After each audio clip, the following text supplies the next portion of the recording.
नमस्कार। इन खबर में आपका स्वागत है। 19 जुलाई से शुरू हो रहे संसद के मानसून सत्र से पहले बहुत सारी राजनीतिक गतिविधियां हो रही है।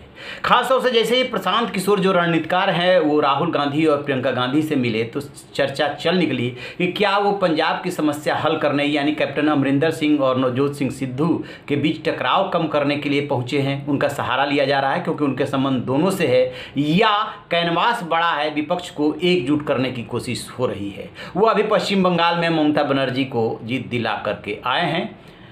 अभी ये सब कुछ चल ही रहा था। इसी बीच सोनिया गांधी ने आज शाम को अपने संसदीय रणनीतिक समूह की बैठक बुलाई है। उसमें चर्चा ये है कि अधीर रंजन चौधरी जो लोकसभा में विपक्ष के नेता हैं, बेशक अधिकृत रूप से ना हो, कांग्रेस के नेता तो हैं ही, उनको हटाया जा सकता है। इसकी वजह ये है क्योंकि अधीर रंजन चौधरी पश्चिम बंगाल कांग्रेस के अध्यक्ष भी हैं और यहाँ पे नेता भी हैं लोकसभा में, पहली बात। दूसरी बात, अधीर रंजन चौधरी की वजह से ही कांग्रेस और टीएमसी का विधानसभा चुनाव में गठबंधन नहीं हो पाया। वो लेफ्ट के साथ जाने को जोर दे रहे थे, उनकी ममता बनर्जी से अच्छे रिलेशन नहीं है। ये भी एक बहुत बड़ा कारण है उनको हटाए जाने की जो चर्चा हो रही है उसकी वजह, क्योंकि अब कांग्रेस ये चाहती है कि ममता बनर्जी और विपक्ष के साथ मिलकर के मजबूत एक अपना गठबंधन तैयार किया जाए जो कि पीएम मोदी को घेर सके, उनकी सरकार को घेर सके। तो ऐसे में सवाल ये उठता है कि यदि अधीर रंजन चौधरी को हटाया जाता है तो किसको लोकसभा में कांग्रेस अपना नेता बनाएगी। इसमें 3-4 नाम चर्चे में है। उसमें एक नाम जो है मनीष तिवारी का आ रहा है, दूसरा नाम शशि थरूर का आ रहा है और तीसरा नाम जो आ रहा है वो रवनीत सिंह बिट्टू का आ रहा है। गौरव गोगोई का चौथा नाम है और जो सबसे बड़ा नाम है वो है राहुल गांधी का।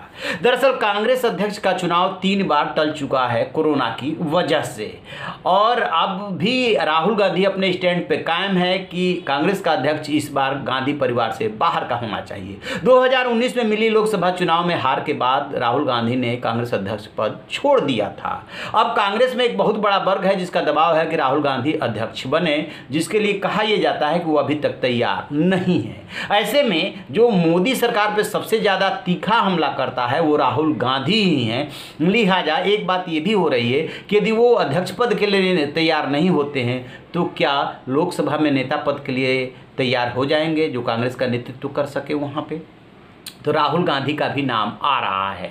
चूँकि वो हिंदी अंग्रेजी बोल लेते हैं। अधीर रंजन चौधरी के साथ दिक्कत ये थी कि वो हिंदी टूटी फूटी बोलते थे, कई बार अर्थ का अनर्थ हो जाता था। अब शशि थरूर का नाम आता है तो उनके साथ भी ये दिक्कत आती है। और यदि किसी नेता का नाम लें, यदि पंजाब से मनीष तिवारी के नाम पे विरोध बहुत ज़्यादा है क्योंकि उधर कैप्टन अमरिंदर के साथ उनके इक्वेशन वगैरह कई फैक्टर्स इसमें काम करेंगे। तो देखते ये है कि अल्टीमेटली सोनिया गांधी जब शाम को मीटिंग करती हैं तो किसको ये जिम्मेदारी देती हैं, पहली बात। दूसरी बात कि अब जो अगले साल की शुरुआत में 5 राज्यों में विधानसभा का चुनाव है या फिर अगले साल के अंत में 2 राज्यों में विधानसभा का चुनाव है, उसमें मोदी सरकार को घेरने के लिए, उनको हराने के लिए विपक्ष क्या रणनीति बनाता है। पिछले दिनों शरद पवार के यहाँ जिस तरीके से प्रशांत किशोर एक्टिव हुए, मुलाकात हुई, मीटिंग हुई, उसका कोई बहुत बड़ा नतीजा नहीं निकला।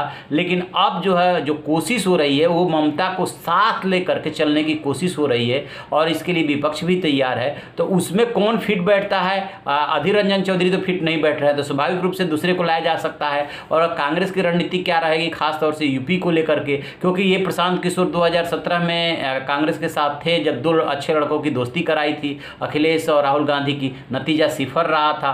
पंजाब में अलग समस्या है, छत्तीसगढ़ में अलग समस्या है, राजस्थान में अलग समस्या है, झारखंड में अलग समस्या और महाराष्ट्र में अलग समस्या है। इन्हीं 5 जगहों पर जो है कांग्रेस सत्ता में है, 2 जगह गठबंधन में है और 3 जगह पे अपने बूते पे है। लेकिन एक एक करके उसके हाथ से राज्य निकलते जा रहे हैं। तो कांग्रेस भी घिरी हुई है। लेकिन महत्वपूर्ण बात है और ज़रूरी बात है कि वो कैसे जो है मोदी सरकार की घेराबंदी करती है फिलहाल मानसून सत्र में। तो इस पर हमारी नज़र रहेगी। जैसे ही अपडेट मिलेगा आपसे साझा करेंगे। आप रहिए ना बेखबर, देखते रहिए इन खबर। Thank you.